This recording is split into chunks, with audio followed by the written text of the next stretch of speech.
Muito bom.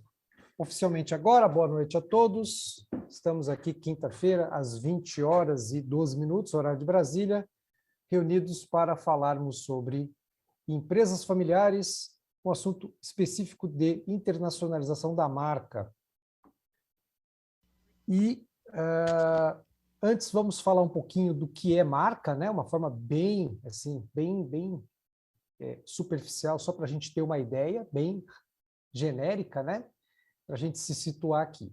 Então, marca é algo, num primeiro momento, um pouco difícil de você dimensionar, porque marca é um ativo intangível. Você não vê. Você não vê. Aí alguém pode questionar, pô, mas o M do McDonald's, aquilo é a marca, tal, dá para ver, mas aquilo então não é marca, aquilo é um logo, né? Faz parte também ele ajuda, o logo ajuda, né, você agregar valor à sua marca, mas o logo ele é físico, né, você consegue, ele é tangível, você consegue enxergar. Agora, a marca, não. A marca é algo intangível.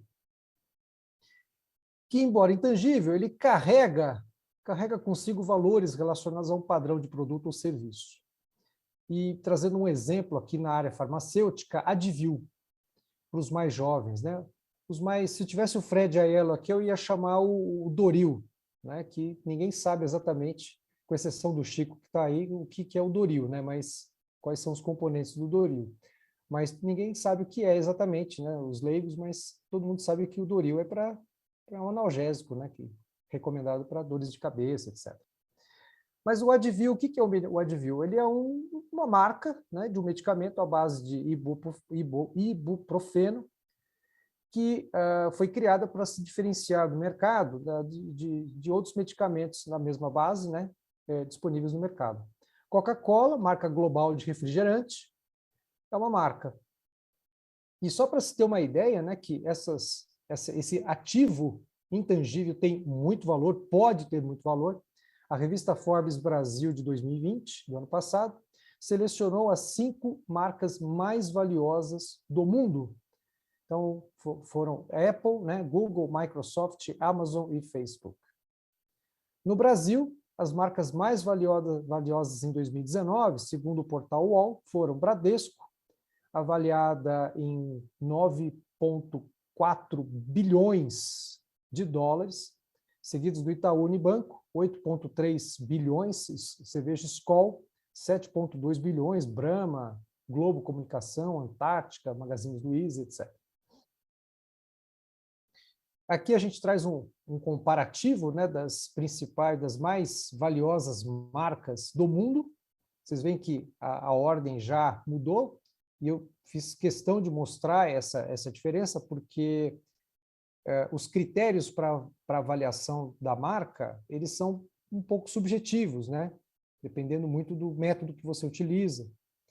Então, você tem a estatista aqui, que coloca a principal marca, né, a mais valiosa do planeta, a Amazon, avaliada em 315 milhões 505 mil dólares, seguidas a Apple, Google, Microsoft. E no Brasil, aqui não é o Bradesco, mas o Itaú. Vocês percebem que elas ficam, né, ano a ano disputando aí a liderança, mas esse ranking da Interbrand traz aí as 25 marcas no Brasil mais valiosas. E o que faz uma marca ter valor? O que gera valor a uma marca? Então, a Lala não está aqui, que é uma especialista em branding, né? Mas é o investimento que você faz em branding, que é o posicionamento, o alinhamento do propósito da marca. Então, quando você define previamente esse propósito da marca, você contribui para que haja a criação de uma conexão maior com o cliente. E a somatória de todos esses itens aqui, né, um bom posicionamento, a conexão com o cliente, você proporcionar um sentimento de segurança e pertencimento ao grupo, ferramenta de geração de caixa e valor à empresa, tudo isso aqui somados, você faz com que a marca seja cada vez mais valorizada. E detalhe, né, a gente está falando em conexão com o cliente, posicionamento, propósito, sentimento de segurança e pertencimento ao grupo. Eu trouxe aqui essa figura, que são as marcas ligadas ao grupo Walt Disney. Então, tem Marvel, né? Tem Pixar, tem a ESPN, e tem tantas outras marcas aqui que às vezes não são tão conhecidas, né? Mas que fazem parte do grupo. Então, é feito todo um trabalho, né? Justamente para criar essa conexão, e nada funcionaria se todas essas marcas, todos esses produtos aqui não tivessem um forte potencial de geração de caixa. O que é gerar caixa? É faturar, trazer recursos para os caixas da empresa. E tudo isso somado faz com que o valor de uma marca seja sempre aumentado.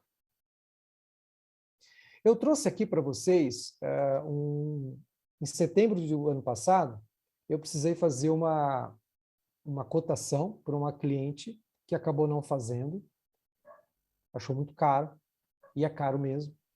Então ela selecionou alguns países, e eu, eu precisava de um escritório de advocacia para fazer esse trabalho no Canadá.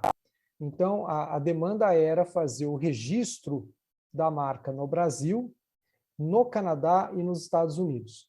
Então, esse escritório no Canadá, baseado em Toronto, me mandou essa proposta aqui.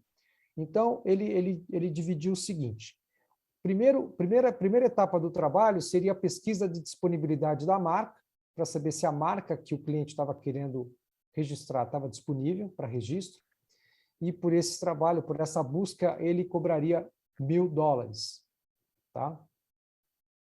Detalhe, $1.000 por marca, por classe e por país. Então, se é Canadá, Estados Unidos, então nós estaríamos falando aí de $2.000, $1.000 para cada país. O custo médio para a pesquisa de disponibilidade de logo, tá? Marca é marca, logotipo, logotipo. E aí é um pouco maior, o valor de $1.500 por logo, por classe, por país. Aí o custo médio para a solicitação do registro da marca e do logo de $3.000 a $5.000 por marca ou logo, por classe, por país. E aí tinha uma nota na proposta dele, dizendo que os valores que ele pôs, né, ainda poderiam sofrer acréscimo dos impostos locais. E aí, a ideia é trazer para nós aqui, para uma reflexão, o que muda quando a gente fala do Protocolo de Madrid. Então, como eu comecei no início, né, falando do Protocolo de Madrid, é um tratado internacional que existe desde 1989, né, mais precisamente no dia 27 de junho de 89, que permite o depósito e o registro de marcas em mais de 120 países hoje, tá? São os 120 países que são signatários desse tratado. E o Brasil aderiu ao tratado dia 29 de junho de 2019. Então, o presidente Bolsonaro assinou esse tratado no dia 29 de junho de 2019, e passando a vigorar o tratado aqui no Brasil dia 2 de outubro de 2019.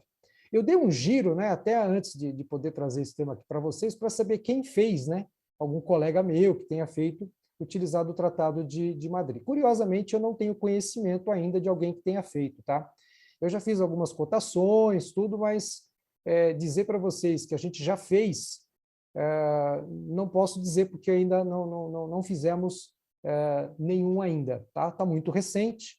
Eu até acredito que depois de 2019, agora entrou a pandemia, né? 2020, março de 2020, entrou a pandemia, e por enquanto a gente não teve ainda nenhuma demanda.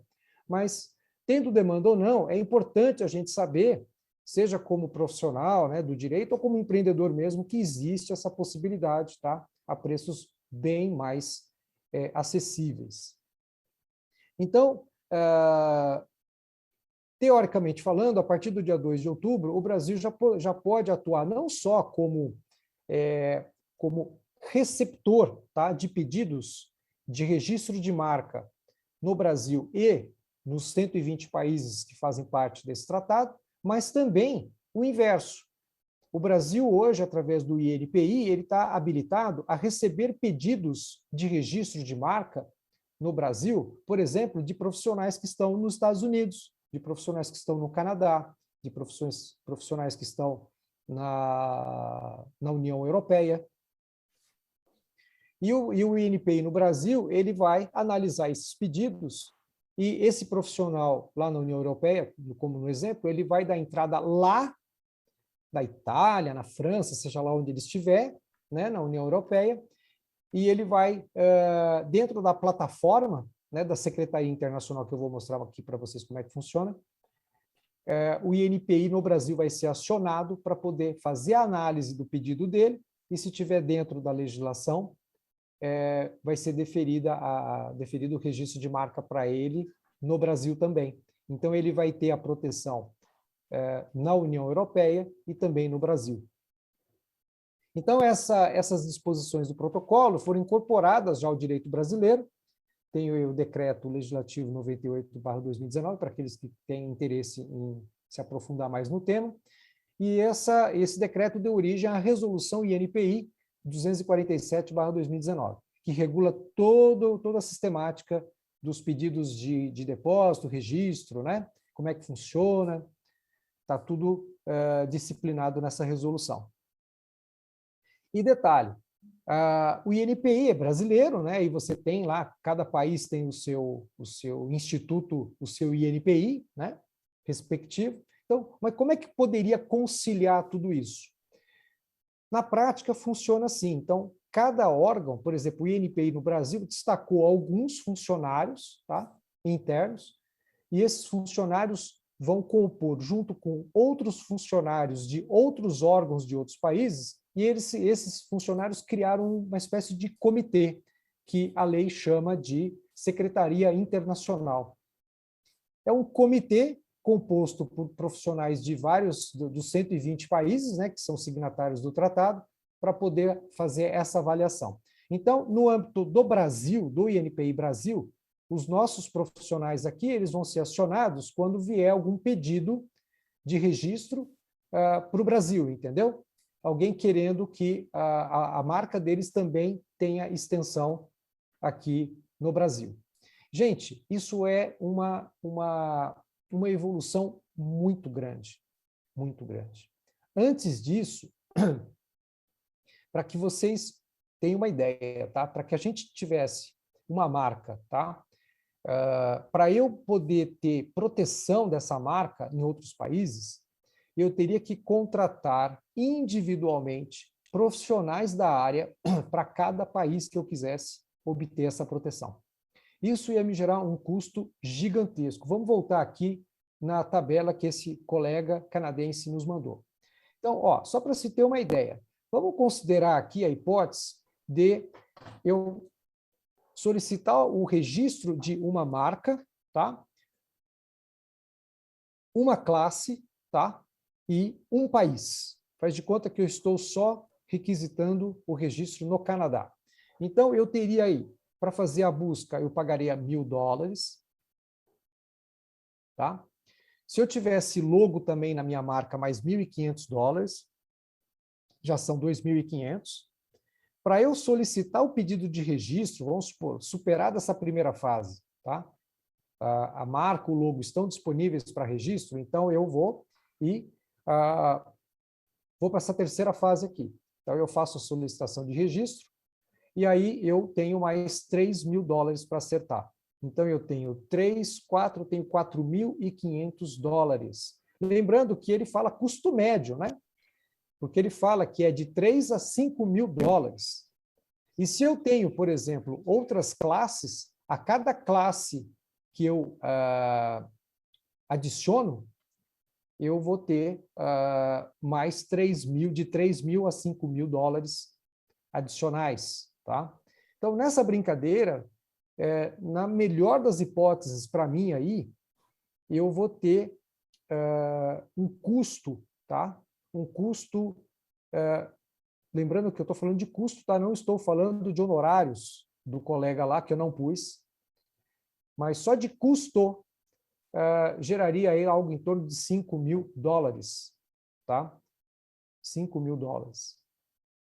E agora a gente vai fazer um comparativo, que eu entrei hoje, vocês vão ver aqui nessa tabela, eu entrei hoje, dia 16 de setembro de 2021, e eu coloquei Brasil, né, que é o país de origem, Canadá e Estados Unidos. eu coloquei uma marca, tá? Uma classe. E deu aqui 1.596, aqui são francos suíços, tá, pessoal? Eu calculei aqui o valor do franco suíço hoje, tá em 5,96. Então, esse valor aqui, deixa eu até fazer o cálculo aqui, quanto que daria? Se a gente fosse fazer aqui a proposta do colega, daria $5.000 só de custo, né? Quanto que está o dólar hoje? Eu vou colocar 5,30, daria R$26.500, tá? Isso para fazer, pessoal, só Canadá, tá? Aqui eu estou fazendo Brasil, Canadá e Estados Unidos. Estou fazendo 3 países. Vai sair por 1.596 francos suíços, vezes 5,96, vai dar R$ 9.464,28. Só para vocês terem uma ideia da diferença de preço, de custo, tá? De custo. E como é que funciona o procedimento? Tá? Lembrando que eu estou reprisando o que diz a lei, tá? A lei que foi incorporada no decreto legislativo, que trouxe o protocolo para dentro do direito brasileiro. Então, funciona assim. Da mesma forma que dentro do Brasil, na hora que eu vou fazer um registro da marca, eu vou lá e peço para estender a proteção para outros países, e conforme eu vou colocando outros países, existe eu vou até parar de compartilhar aqui, eu vou puxar aqui para vocês terem uma ideia. Tem aqui uma calculadora. Eu vou fazer aqui para vocês verem. Vou fazer juntos aqui para vocês verem. Ó, essa aqui é a calculadora do protocolo, tá? Então, eu vou colocar aqui, ó. Vocês estão me acompanhando ou não? Dá para ver? Ó, New Application, vou colocar aqui. Ó, aqui a data, né, 16 de setembro de 2021. Aqui o meu escritório de origem, né? Ah, detalhe, para eu poder fazer isso, eu estou compartilhando com vocês, mas o profissional, ele tem que se inscrever, ele tem que se registrar aqui, tá? Para você poder fazer isso aqui. Se você for fazer direto aqui, não vai te barrar, você não vai ter acesso. Para isso, vai ter que se habilitar aqui no portal deles aqui. Aí você coloca Brasil, né? Que a gente está aqui no Brasil. Aqui eu vou colocar se é uma marca coletiva, se tem cor, né? A minha marca. Vamos colocar aqui vou colocar os dois aqui, só para ter uma ideia. E a gente vai fazer juntos aqui. Vamos colocar aqui, deixa eu ver, vamos colocar aqui uma classe. Esse barulho é minha cachorra que está querendo entrar aqui. Tá vendo? Aqui são os países que eu posso escolher, tá? Então, eu vou pedir a sugestão de vocês para que a gente possa fazer um cálculo aqui ao vivo. Pera, gente, deixa ela entrar, porque senão vai ficar fazendo barulho. Então, vamos lá, gente. A base já é Brasil, que eu coloquei aqui, tá vendo? Ó? O país de origem, né? Brasil. Então, eu estou registrando no Brasil e vou pedir a extensão da proteção para esses países aqui. Então, vamos lá. Me ajudem aqui. Para onde a gente vai proteger a nossa marca? Eu estou colocando uma classe, né? E ela vai ter um destaque colorido. Uma marca comum aí para a gente fazer um ensaio aqui. Quais países vocês sugerem? Desses todos aqui, ó. Afeganistão, China e Sérvia. Rússia. Olha! Olha o país que eu escolhi. Só mercado tranquilo, né? Só a gente colocar Cuba, aproveitar e colocar Cuba também. É que Cuba acho que não está aqui, viu? É possível que não. Tá, Cuba. Vamos lá, Cuba. Afeganistão. Rússia também. Paquistão que está dando ajuda. Paquistão que ajuda o Afeganistão agora. Ó, Irã também, para quem? Ninguém quer ir para esses lugares, né? Ninguém quer ir. Acho que a gente está fazendo a marca de indústria bélica aí. Boa, Matheus. É isso que eu oportunidade, né? Ó, Paquistão. Foi falado Rússia também, né? A dica que eu dou, que toda vez que pensar em negócio, tem que pensar em países emergentes. Cuba, Afeganistão não são emergentes. Ninguém faz negócio com esses países. Tem que pensar em Nigéria, Vietnã, Indonésia. Tem que pensar onde existem populações consumidoras, tem mercados consumidores emergentes. Muitos países africanos têm muito mais espaço para você crescer do que, por exemplo, Afeganistão ou Cuba, né? População pequena. Bom, vamos pegar aqui algum país emergente, então, para fazer um contrabalanço aqui. Vamos lá. Pegar a Índia, então, se é para emergente. Tem mais de 1 bilhão de pessoas lá. Põe a Nigéria, tem 190 milhões de pessoas na Nigéria, tem quase o tamanho do Brasil. Estou procurando a Nigéria aqui. Não tá, né? Não, porque às vezes ela não é signatária. Vietnã tem muito mercado. Vietnã. Tem Índia e Indonésia ali também, que eu vi. Indonésia.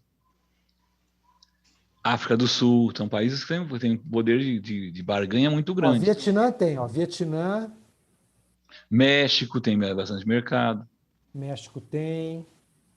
Mas só para dar um giro aqui, né, para saber quais países tem. Afeganistão, tem a Albânia. Isso é pequeno, você não tem. Austrália, Áustria, tem países grandes aqui também, né? Tem China, Canadá, Colômbia, Croácia, Coreia. Aí, Márcio, tem Coreia aqui. Tem Dinamarca, tem Egito, União Europeia. Vamos colocar a União Europeia também. Aí, quanto mais, gente, quanto mais você vai colocando, vai somando, tá?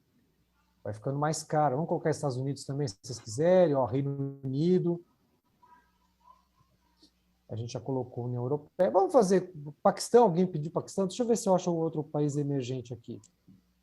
Cadê a Índia? Alguém achou Índia, né? Falou? Cadê a Índia? Tá na coluna do meio, mais para cima. Se quiser emergente, coloca a Turquia.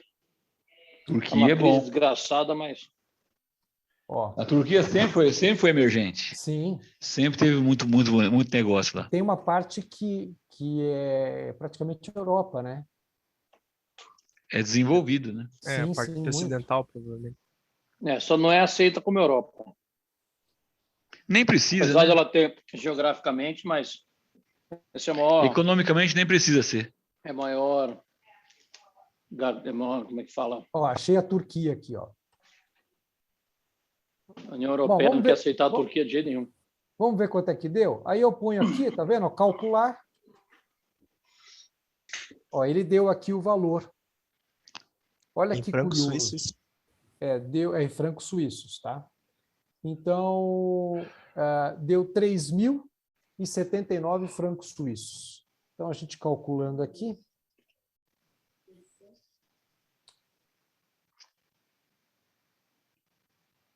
$5,96 deu 18.350,84.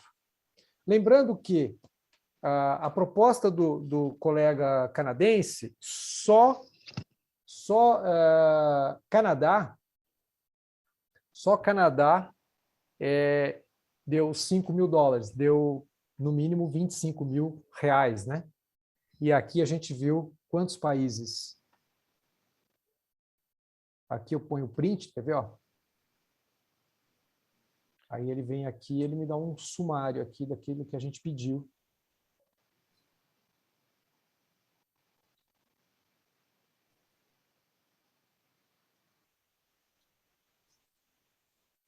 Calma que está gerando aqui o PDF. Aí. Tá vendo? Aqui tem os países que a gente pediu, né? Cuba, União Europeia. União Europeia é grande, hein? Índia, Turquia, Vietnã. E deu aqui 3.079 francos suíços.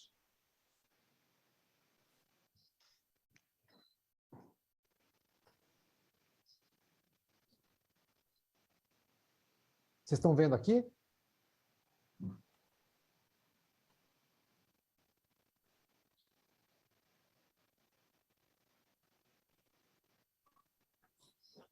Então, basicamente, o que a gente precisa hoje para fazer isso? se registrar, né, no portal e aí você pode... Eu não sei dizer ainda se precisa ser advogado, tá? Quando eu me cadastrei lá, eu não atentei para esse detalhe, tá? Talvez eles exijam, né, que seja advogado, não sei. Mas também, ainda que você tenha aí uns honorários adicionais, né, não vai ser, nem se compara ao tanto que se gastaria para poder fazer o registro individualmente em todos os países, sabe? Era praticamente era impraticável, né? De tão caro que era, né? Você faz, que é ainda fazer dentro desse formato. E hoje, quando você faz utilizando o protocolo de Madrid, basicamente você paga aí uma taxa adicional e concentra tudo no Brasil, tá? Você vai organizar tudo no Brasil. Detalhe que a língua utilizada dentro da plataforma são duas, tá? É o inglês, né, e o francês, tá? Então não é possível utilizar o português. Até para explicar alguma coisinha, vai ter lá o português dentro do site do INPI. Agora, quando entra mesmo no portal ali da Secretaria Internacional, ali ou aí você tem duas opções, ou o inglês ou o francês. Então, em linhas gerais, pessoal, é isso que eu queria trazer aqui para vocês.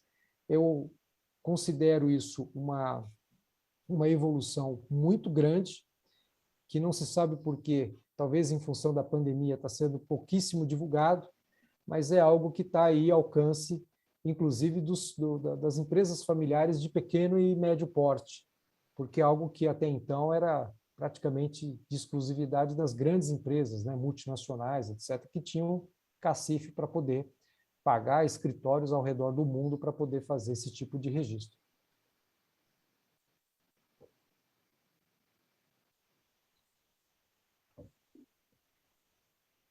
Pergunta é por que demorou tanto, né? Se é de 89, esse tratado, imagina, demorou mais de anos. É uma pergunta que eu não sei responder, tá? E a gente Pois né? Já passou por falta de diversos vontade governos, né? Diversos governos, e é algo que facilita muito, né? Muito os negócios. Não só daqui para lá, mas de lá para cá também. Porque, imagina, esse banco de dados, hoje ele não é mais exclusivo do Brasil, né? Então, quando você faz uma busca, você já consegue fazer uma busca utilizando o banco de dados global, pelo menos desses 120 países que hoje fazem parte do tratado. Então, eu particularmente considero isso um avanço muito grande, viu, gente? Porque isso, quando começar a ser utilizado, e acho que esse é o nosso papel também, né? Divulgar isso, que coisas boas precisam ser divulgadas, né? Não só as coisas ruins, para que o empreendedor, ele sabe, ainda que ele não vá fazer nesse momento, mas ele sabe que existe, né? E ele consegue, ele mesmo chega lá e ele consegue calcular quanto que seria. Então, ele consegue se programar, né? Para poder fazer esse tipo de ação. Hein, Andrei? Oi, Rodrigo. E a pergunta seria como eu consigo, não digo vender, mas chegar numa empresa familiar e conseguir mostrar todos os benefícios disso, mesmo que assim a pessoa não pense, que a empresa em si não pense em internacionalizar logo, mas, por exemplo, assim, eu entro para fazer um trabalho dentro de uma empresa e vender isso como parte da estruturação. Como é que eu consigo mostrar para eles os benefícios, deixar fazer esse registro da marca deles?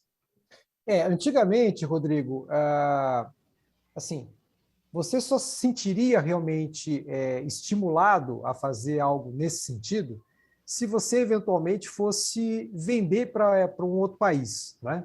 Mas hoje, como os mercados estão muito interligados, né? Justamente, assim, muito por causa da internet também, quando você joga, por exemplo, o Google, né? Você joga num site de busca como o Google não vai ficar filtrando, né? Mandando só coisa do Brasil. Se você pedir, ele faz isso sim, né?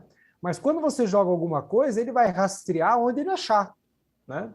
Então, hoje, as marcas para você ter uma colisão de marca e gerar confusão no mercado, é muito mais fácil do que, sei lá, 20 anos atrás, né? 30 anos atrás. Andrei, uma pergunta para você. Como é que está a lei de patentes no Brasil?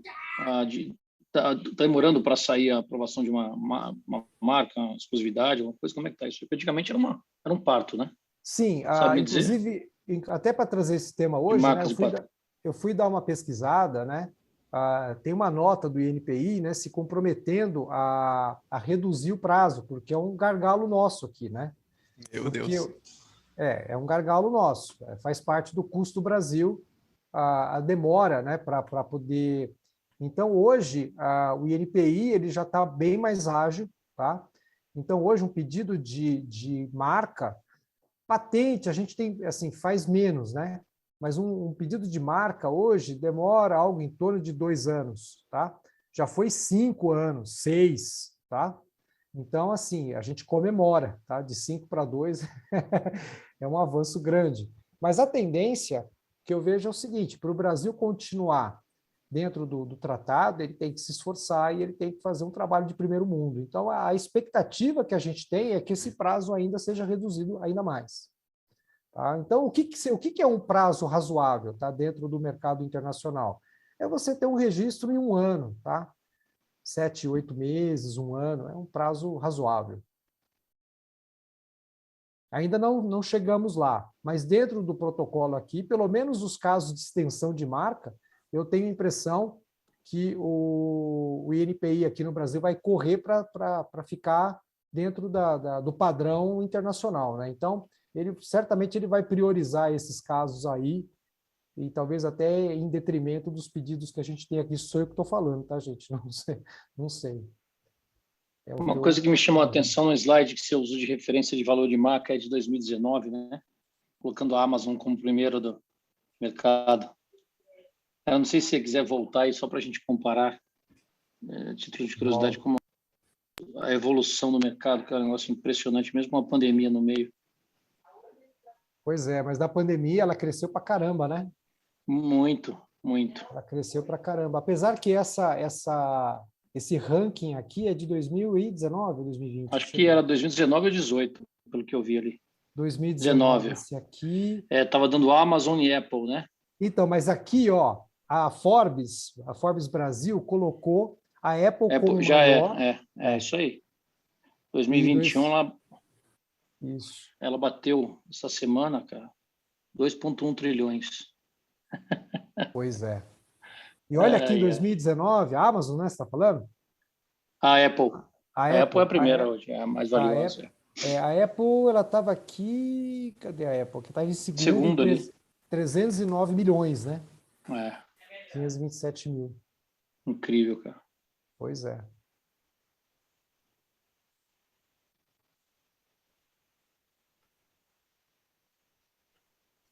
Agora, o que eu tiro daqui, pessoal? Eu tiro o seguinte, né? Que eu gosto desse mantra, né? Quem chega na frente bebe água limpa, né? Então, eu considero esse caminho um caminho que está sendo pouco divulgado. A gente tem essa possibilidade, está na mão. E em que circunstância, né? Alguém perguntou, né? Como é que eu posso, acho que o Rodrigo perguntou, né? Como é que eu posso mostrar os benefícios, né? Primeiro que assim, né? Antigamente, né? Eu criava um produto aqui, eu usava, por exemplo, criava o meu site bonitinho aqui, ou então nem site eu tinha, copiava lá as letras do Google, né? Botava na minha loja aqui, ninguém ficava sabendo, o Google nem ficava sabendo disso, ninguém ficava sabendo. Hoje é muito fácil você rastrear, né? Hoje tem o próprio serviço do Google, né, que tem o Google Street lá, o Google Earth lá, que você consegue, você faz uma volta ao mundo na tela do seu computador, né, do seu celular. Então, hoje as fronteiras, elas praticamente, elas praticamente já não existem mais, né, em termos de conexão. Você vê, a gente está aqui, o Márcio está lá na Flórida, né? Lembra do conceito que a gente ouvia? Interurbano, né?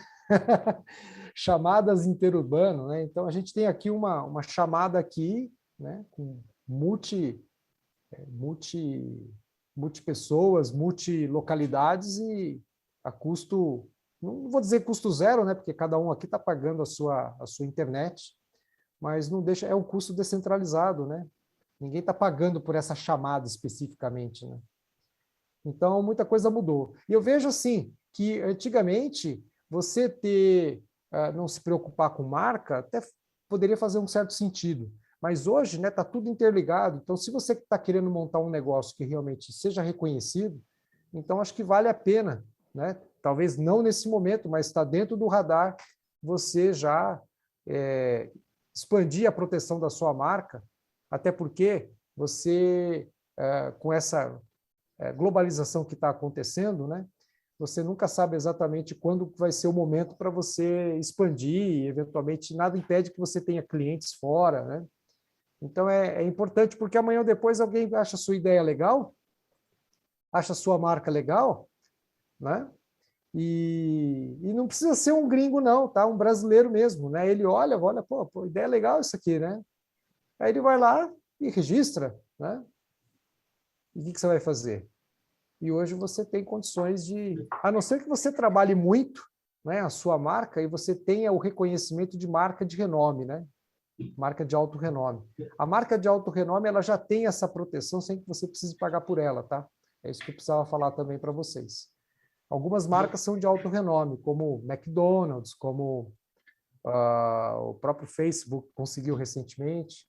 Então, são marcas que eles já têm a proteção no mundo todo sem precisar pagar adicional por isso. Fala, Roosevelt. No ano passado eu tive essa surpresa. Me ligaram aqui querendo registrar a marca Coupling.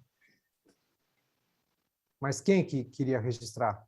Uma empresa de Campinas. E eu fiz o registro por aqui, por Rio Preto. Né? Uma outra escola gostaria de ter a marca. Falei assim, olha, o senhor cede a marca? Eu falei assim, olha, eu não cedo. Tá bom, mas não tem registro. Eu falei assim, tá bom. Aí eu entrei em contato com a associação comercial e fiz o registro via Rio Preto. Sim. E não pode bobear, Roosevelt, porque ainda que você já esteja trabalhando com a marca, mas o fato de não estar registrado, tá, o que vale é o registro, e quem registrar primeiro leva. Foi exatamente o que aconteceu. Né? Quem registrar primeiro leva. Mas isso tem como recorrer em justiça, André?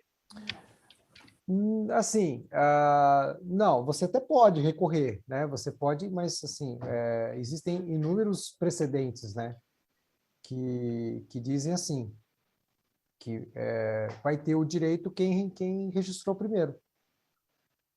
A pergunta que eu vou te fazer é o seguinte: se você registrar, por exemplo, no Brasil, via esses escritórios que fazem pelo Protocolo de Madrid, você registrando no Brasil sem querer inicialmente correr o resto do mundo, isso representa um marco inicial, representa uma segurança para quem está registrando?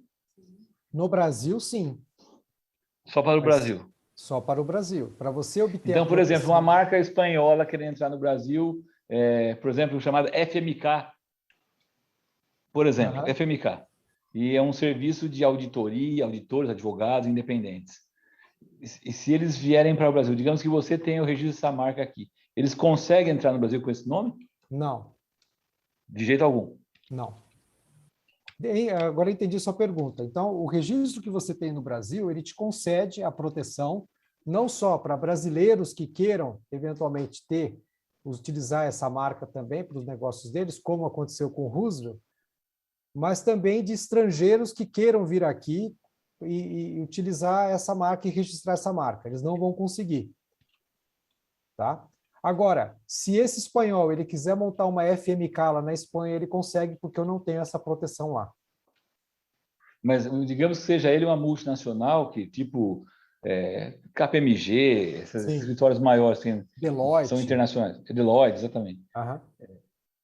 Ele, por exemplo, um país estratégico como o nosso, o cara não pode entrar com esse nome. Não pode. Não pode. Ô, Andrei. Agora, qual Não, é a interessante, alternativa? é interessante pelo seguinte, é uma coisa, porque às vezes, como alternativa, se você tem quaisquer negócios que você possa ter, se você pensa, hoje tudo bem, você pode começar com uma pequena mercearia, mas amanhã você pode ser uma grande rede de distribuição internacional, como muitos começaram. Então, às vezes, você tem um nome que você entenda que seja seu, às vezes é interessante para o pequeno, mesmo aquele pequenininho, já pensar em fazer esse registro aqui no Brasil, até sonhando, quem sabe no futuro ele mude para outros países, né? Sem dúvida. Sem dúvida. Agora, o que normalmente acontece, vamos pegar o seu exemplo, Chico, né? Uma Deloitte resolve vir aqui com esse nome, né? O que normalmente se faz? Eles entram em contato para fazer, eventualmente, a aquisição da marca. Aí a marca é um ativo, né? E essa marca ela pode ser... faça ser rentável. Mas o que você pretende, qual é o que você pretende colocar com esse nome? Dependendo do quanto for, você vira até acionista de um negócio desse. Sem dúvida. Só por ter cedido um nome, né? Exatamente. Exatamente. Talvez a principal orientação, quando se inicia um negócio, essa é uma coisa que é uma cultura que nós não temos, as pessoas procuram muito o Sebrae, né? Não sei se o Sebrae dá esse tipo de orientação, né? Registre a sua marca. Eu acho que sim, eu acho que eles devem falar assim, você precisa registrar sua marca porque você está desprotegido. Eu acho que essa é uma questão relevante e importante, principalmente para quem está iniciando algum tipo de negócio, né? Sem dúvida. E normalmente é um assunto é um tema que é negligenciado, né? As pessoas... A maior parte das pessoas não pensam nisso, que o cara vai começar, precisa comprar, vender, trazer mercadoria, entregar. Ele o cara pensa vai tudo, menos na marca dele, na proteção do nome dele. Exatamente. Douglas, você levantou a mão, né? Opa, sim. Eu queria saber em relação às classes. Por exemplo, ele citou um exemplo da FMK, se ela viesse para o Brasil com uma consultoria. Mas uma empresa de outro país pode vir, por exemplo, a FMK Alimentos, por exemplo, em um setor, ramo diferente, se registrar nessa marca? Pode. Para você lembra lá quando a gente fez aquela calculadora? Você tinha que colocar o número de classes, né? Então, por exemplo, se eu quero ter a proteção na classe de alimentos, se eu quero ter a classe de perfumaria, se eu quero ter a classe de não sei o quê, então eu tenho que especificar quais classes eu quero. E, assim, para fins de cálculo, né, da comissão, da taxa que eu vou pagar, não importa que classe que é, mas o número, entendeu? Quantas classes que você está querendo? É 1, 2, 3, 4? Então tem lá, acho que se não me falha a memória, são até 10 classes, né? É isso? Quantas classes tem? São 45. Não, mas na hora que você faz, eu posso fazer em quantas classes, né? Não, você pode pedir para uma classe. Sim, mas eu posso até quantas classes? Assim, todas, né? Então, é isso aí. Então, custa uma fortuna. Você não consegue pedir quando você não tem possibilidade de pedir aquela de autorrenome. Por exemplo, tem o cara... Espera aí, deixa a Fabiana, ela que manja desse assunto, deixa eu...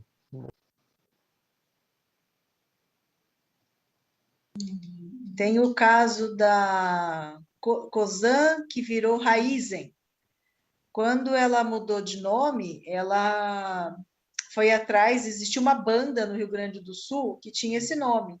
Ela foi lá e ela comprou. Foi um desses casos que o Andrei comentou. Ela foi lá, a pessoa só tinha registrado o nome, e no caso a Raizen, ela estava registrando o nome e a marca mista que tem o logo, para todas as classes.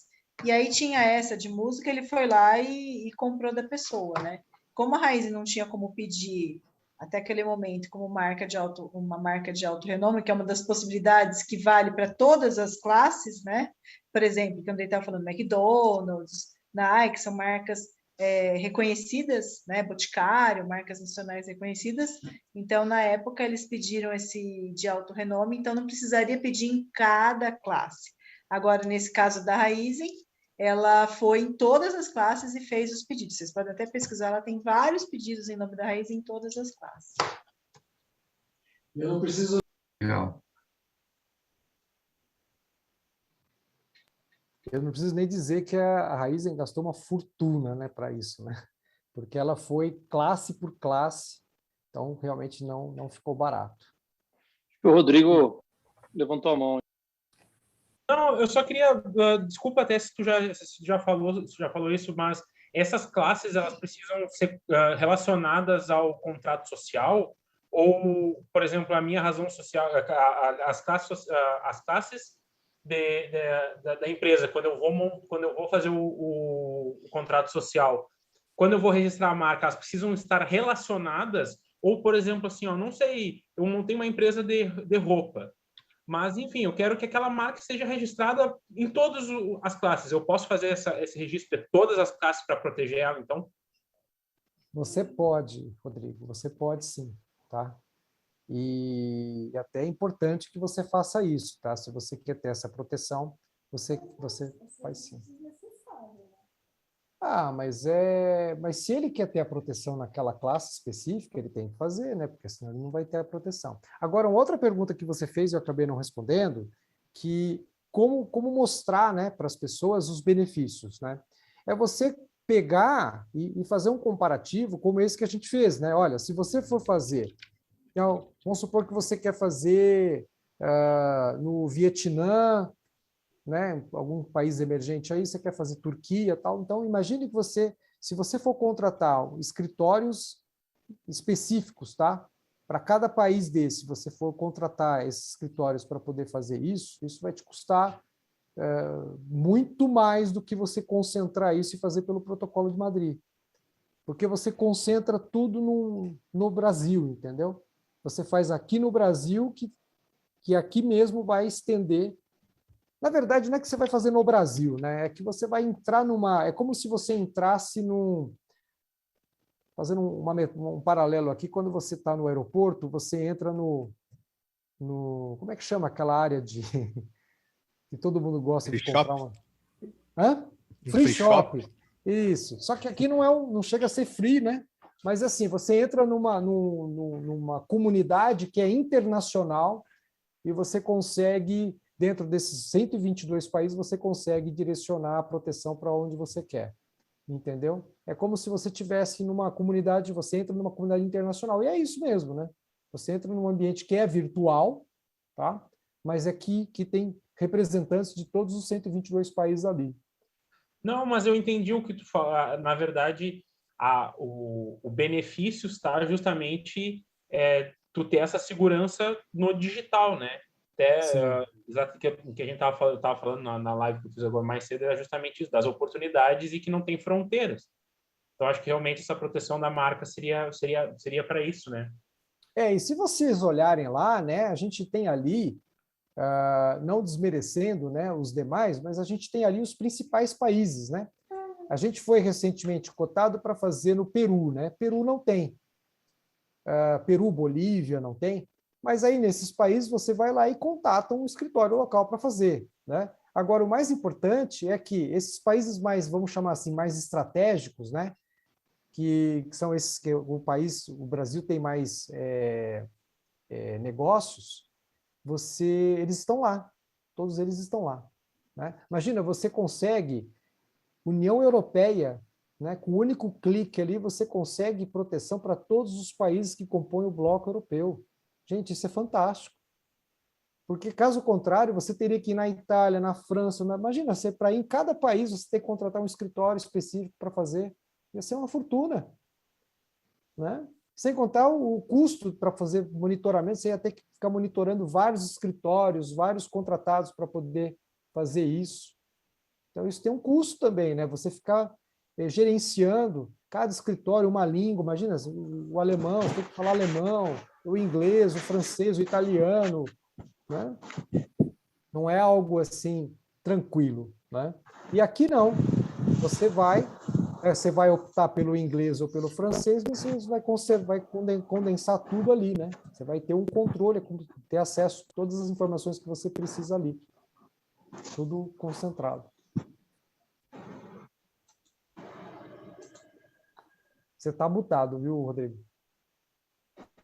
Não, mas eu concordei, eu falei, na verdade, a minha palavra foi show. É exatamente isso aí.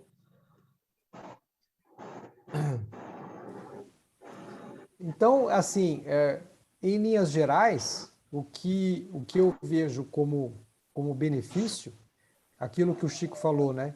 No momento em que a gente for fazer o nosso planejamento, né? O nosso plano de negócio, ainda que não se faça nesse momento, né? Mas você ter essa preocupação no seu radar, porque deixou de ser algo inatingível, né? Algo que com um pouco de planejamento você vai lá e faz.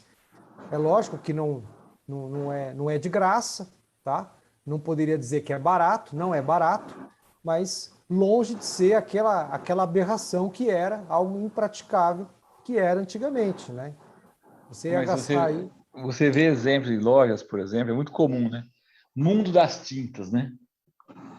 Mundo das tintas, em tudo quanto é cidade, eu já vi uma coisa Mercado Dois Irmãos, toda a cidade tem, cara. Tem, toda cidade tem. Não, por exemplo, Mundo das Tintas, né? Que tem o Mundo das Tintas aqui em São Carlos, o Mundo das Tintas. Eu lembro que nós tínhamos, antes de fazer medicina, eu trabalhei numa indústria e existia uma empresa chamada Mundo das Tintas de João Pessoa.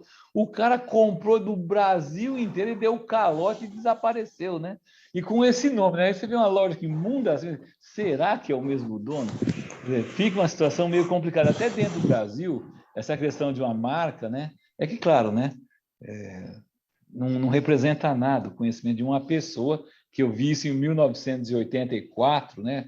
Mas você fez o link, né? Você fez a conexão, né? Não, mas eu lembro em 84, a gente vendia para um cara em João Pessoa, que o cara, ele deu um calote, mas federal, assim, no Brasil inteiro, com esse nome. E o cara aqui usou o mesmo mundo assim, e está indo bem, a empresa aqui é muito boa. E você comprou tinta com ele? Ou você eu compro aqui, né? Mas a empresa que eu trabalhava vendia para o história do Mundo das Tintas, esse cara não pagou ninguém, né? Assim, será que é o mesmo cara que agora voltou meio... Provavelmente então, não, né? Não é, certamente não, mas acontece que é um nome muito fácil de ser utilizado, né? E deve ter em tudo quanto é cidade. Uma marca dessa é que nem os Dois Irmãos, né? Eu lembro que ele falou Dois Irmãos, ele deve ser do Sul, né? O Rodrigo deve ser, tá com a camisa da Chapecoense aí, mas Não, a camisa de Chapecoense é o Matheus. Eu sou Matheus. de Santa Maria, Rio Grande do Sul, e o Matheus é de Chapecó, em Santa Catarina. Então, você é de Santa Maria. Então, e você falou Dois Irmãos, em Santo André tinha. Aqui também tem Dois Irmãos. Dois Irmãos, só que ele vendia o quê? Materiais de construção. Nem sei se ainda existe. Era uma boa loja, Dois Irmãos. E certamente, todas as cidades de Dois Irmãos tem realmente. Sempre tem dois irmãos trabalhando juntos. Sempre tem. Cidade mais pequena, principalmente, eu vejo aqui na Redondeza. Bastante cidadezinha tem mercadinho, mercearia, eles ainda dizem, né? Tem bastante disso. Mas tem aquela questão, né? O potencial de uma loja dessa se tornar uma grande rede nacional não é desprezível. Um mercado Dois Irmãos aí de Chapecó ou de Santa Maria, ele pode ser uma rede nacional? Pode. Como a maior parte das redes começaram. O Magazine Luiza, por exemplo, começou só em Franca. Sim. E foi crescendo. Eu quando mudei para a região aqui de Ribeirão, eu mudei para Ribeirão Preto, o Magazine Luiza ele se restringia a Franca, Ribeirão, algumas cidades da região. Aí, da década de 90, ele realmente expandiu bastante. Sim. Tinha aqui em São Carlos, tinha em vários lugares, mas ele expandiu bastante Brasil afora e em pouquíssimo tempo. A hora que ela exponencializou o negócio dela, foi até para a Grande São Paulo. Ninguém sabia o que era. Acho que em 1995, você morava em São Paulo, né, André? Você não sabia o que era Magazine Luiza ainda. Não, até porque não tinha na capital. Magazine Luiza não tinha na capital. Não tinha, só agora tem, mas na época... Era só interior, né? Aí quando eles entraram na capital, e foi coincidido, por exemplo, no interior a gente não sabe o que é G. Aronson, né? É verdade. E quando você fala G. Aronson, quem é da cidade de São Paulo, da grande São Paulo, poxa, G. Aronson é o inimigo número 1 dos preços altos, né? E acabou, né? Não existe mais. Acabou. E uma marca muitíssimo forte. Muito forte. Talvez hoje, se eles estivessem naquela situação crítica, você vender uma marca como G. Aronson para um grupo internacional, certamente não teriam quebrado do mesmo jeito. Olha, Chico, você está falando um negócio que é muito importante, né? Porque você citou aí alguns exemplos, né? E eu me lembrei do Pão de Açúcar. O Pão de Açúcar, eu peguei recentemente para ver a história deles, né? O Pão de Açúcar era uma doceria fundada pelo pai do Abílio Diniz. E na época, o Abílio era molecão, né? Recém saído da faculdade. E o Abílio já estava com malas prontas, já que ele ia para os Estados Unidos a fazer uma extensão lá ia para Ohio, sei lá para onde ele ia lá nos Estados Unidos. E aí o pai falou assim, filho, fica mais um pouco, porque eu quero expandir, eu preciso de você aqui para a gente expandir o nosso negócio. Aí disse que o Abílio deu uma olhada assim, uma doceria, né? Ele ficou pensando, como é que eu vou expandir isso aqui, né? Aí ele ficou olhando lá, o pai dele lá cortando as coisas, né? Aquela coisa bem manual, né? E aí ele falou, bom, deixa eu, para não chatear, né? O pai, ele começou a dar uma estudada e aí ele viu que na França tinha algumas redes grandes, né? E na época ele, com amizade com o Luiz Carlos Bresser Pereira, antes de ser ministro, o levou na França para conhecer algumas redes grandes. E eles eram 2 jovens, né? E ali eles viram o potencial. E o que o Abílio fez? O Abílio veio para cá, voltou e introduziu ali na loja do pai dele, que era uma coisa bem assim familiar, né? Uma empresa bem familiar, e acabou expandindo, gerando o grupo GPA, né? O Grupo Pão de Açúcar, que foi para a Bolsa, fez IPO, e é a história que todo mundo sabe, né? Então, às vezes, você olha aquela lojinha, né? De aquela quitandinha ali, você não sabe o potencial que aquilo tem, né? Desde que bem trabalhado, utilizando aquelas ferramentas de expansão, né? Seja através de franquia, sei lá, ou outros modos, né? Você exponencializa essa cadeia e aquilo que nasceu muito pequeno acaba se transformando em um negócio gigantesco. Então, tudo é possível. Agora, o que o Chico levantou, de repente, se eu não lembro se Giaronso, se ele tinha essa... Todo mundo conhecia a marca, mas eu não sei te dizer se ele tinha essa proteção, se ele tinha essa marca registrada, porque, de repente, o negócio estava indo mal, mas ele poderia ter vendido a marca.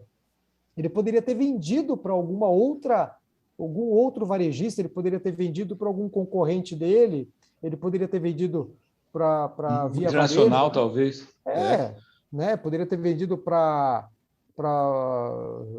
né? Sei lá, tantos aí, né? Talvez a própria Amazon, né? Sim. Poderia ter vendido para um grupo internacional que viesse ao Brasil, mas temos interesse em entrar no Brasil com a marca que já é consolidada. Exatamente. E tem um outro detalhe também para a multinacional, quando ela quer entrar aqui para o Brasil, até uma particularidade, né? Às vezes as pessoas imaginam que como é que é o caminho de entrada de uma multinacional no Brasil? Então, para você, por exemplo, eu trago Amazon, por exemplo, vou trazer a Amazon para o Brasil. Já está, né? Mas vamos supor que não tivesse. Então, vou trazer a Amazon para o Brasil. Então, como é que Best Buy, pega o Best Buy, por exemplo, podia entrar aqui. Best Buy. Aliás, aqui em São Carlos tem uma loja, aqui viu, Chico? Não sei se você já reparou, tem uma loja que fica ali perto do Sesc, que ela tem o jeitão da Best Buy, até as cores, não sei se você já reparou. O cara deve ter copiado, mas não é Best Buy aquilo ali. Não é Best Buy, mas você olha para ela, você lembra da Best Buy. Então, o que acontece? Essas grandes marcas, vou pegar o exemplo da Best Buy, vem para o Brasil, existem 2 caminhos para você abrir aqui a Best Buy no Brasil. O caminho mais difícil que ninguém faz é um caminho que, assim, você tem que pedir, para você ter uma ideia, precisa de um decreto do presidente da República que ele autoriza a vinda de uma filial estrangeira no país. É um caminho que ninguém faz porque, imagina, você conseguiu o decreto de um presidente da República, né? Tem que depender de político, aquela coisa, então ninguém usa esse caminho. Qual é o outro caminho? A empresa compra, ela incorpora uma empresinha pequena ou uma empresa grande, não importa. Então, você pega uma Amazon, por exemplo, ela pode comprar a Giaronso porque ela já tem um nome consolidado, uma marca consolidada, e ela assume a operação. E aí ela ela pode manter o Giaronso, ela pode tirar a marca e bota Best Buy. Estou dando um exemplo, né? Sim. E é assim que as grandes empresas, né, as grandes marcas chegam no Brasil. Uma questão que, você que é advogado, uma questão que sempre me preocupou muito no Brasil é justamente, até porque eu comecei minha vida trabalhando no setor de crédito financeiro, cobrança, né? A questão de falências e concordatas no Brasil. Como você vê empresas falindo no Brasil? É um absurdo, né? E talvez até por uma falta de uma cultura de você abrir mão do seu negócio. As empresas muitas vezes vão à falência e até em condições, por exemplo, uma Mesbla não podia ter fechado, um MAP não poderia ter fechado, um Giaronson, porque eles têm realmente uma marca, né? Um brand muito forte. E isso tem um valor que o negócio, muitas vezes, ele se torna inviável, mas antes de você simplesmente interromper toda a atividade, é abrir realmente, trazer novos sócios, para que a empresa não venha a um regime de falência, porque é muito desagradável, a empresa vai à falência, aí não paga os funcionários, e tem penhora de bens, enfim, né? E é uma coisa muito traumática, tanto para aqueles que eram os fornecedores, quanto aqueles que eram os servidores, funcionários dessa empresa, e eu acho que o Brasil não tem uma política que incentive a permanência das empresas que estão quebradas, mas assim, olha, amigo, você quebrou, você deve demais, a sua empresa vai ter que negociar. Não existe nada fixo no Brasil que você tenha. Hoje tem, Francisco. É uma proteção. Tem? Hoje tem a recuperação judicial, né?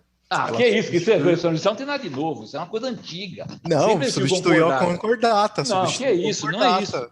Sim, mas é uma negociação coletiva, é o processo que a gente tem. Mas não existe, por exemplo, a transformação de uma empresa privada, por exemplo, em uma associação, uma fundação, a própria conversão da empresa a uma cooperativa. Por exemplo, uma empresa de ônibus, que nem aqui em São Carlos, teve uma empresa de ônibus que foi à falência. Mas por que foi à falência? Ela poderia muito bem se tornar uma cooperativa e seus funcionários motoristas, cobradores, assumirem essa empresa. E talvez até com incentivo. Não existe uma lei que permita isso. O que você vê do outro lado? Uma classe de trabalhadores que ficaram sem remuneração, ficaram a ver navios, não foram indenizados, perderam tudo, em um negócio plenamente viável. Uma empresa de transporte coletivo. Não tem nada mais viável que uma empresa de ônibus. Agora, o que aconteceu? Antes dela quebrar, ela poderia ter existido nessa lei de recuperação judicial que você fala aí, que é a antiga lei de concordata e falência.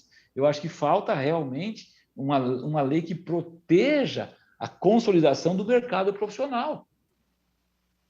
Existem muitos no Brasil, existem várias empresas que vão ao encerramento, para daqui a pouco aparecer uma outra que vai fazer o mesmo serviço, da mesma forma. Aí também... Só que... Chico, tem também da questão de empresas, de empresários que fazem a empresa falir para trocar os recursos de mão. A empresa às vezes não está para falir, mas eles... mas aí que tá. Isso é fraude. Nicho até, enfim. Isso, é essa fraude que eu não vejo nenhum mecanismo preventivo na lei. Prevenção de fraudes não existe. A lei assim no brasileiro é muito boa para o fraudador no Brasil. O indivíduo pode perfeitamente fraudar e simplesmente quebrar todo mundo, viajar e ir embora e que se lasque.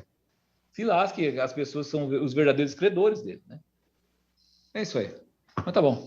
É isso aí. O que tem é a figura dos crimes falimentares, né? Quando fica constatado alguma fraude. Durante o curso do processo. Aí tem os crimes falimentares, que são os crimes bem pesados, né? Que equivalem, né? Quando o empresário ele é penalizado, né? Por um crime falimentar, isso praticamente equivale à morte civil dele, né? Porque o cara está ferrado. Não sei e onde esse cara vai parar geralmente? Ele vai ter que ir para fora. Vai para a América, vai para os Estados Unidos, Canadá, vai trabalhar de Uber. Mas não está no Brasil. Agora, o cara que serviu a ele, que era funcionário, o cara que limpava o chão da empresa dele, tá como? Aliás, Chico, tem alguns empresários. Tem um empresário que... Aí você vem falar que o Brasil é bom ser liberal e capitalista? Tem que ser socialista, porque ninguém olha essa pessoa que limpa o chão. Ninguém olha para isso. A injustiça assim escancarada. Eu sou contra o socialismo. Esse é o mote que o brasileiro usa agora. Mas você não vê esse tipo de coisa acontecer, né? Porque realmente isso nunca aconteceu com você. Já aconteceu. Mas eu acho muito legal o socialismo que você vê na China, né? Socialismo ditatorial que a gente vê na China é muito legal. Escravocrata, não é isso. Acontece que não existe como você entender que existe a desigualdade entre os seres humanos. Não existe como existe desigualdade entre os seres humanos. O que a gente estava falando aqui é da necessidade que tem o mundo de igualdade. É isso. O que a gente tem que pensar é o seguinte.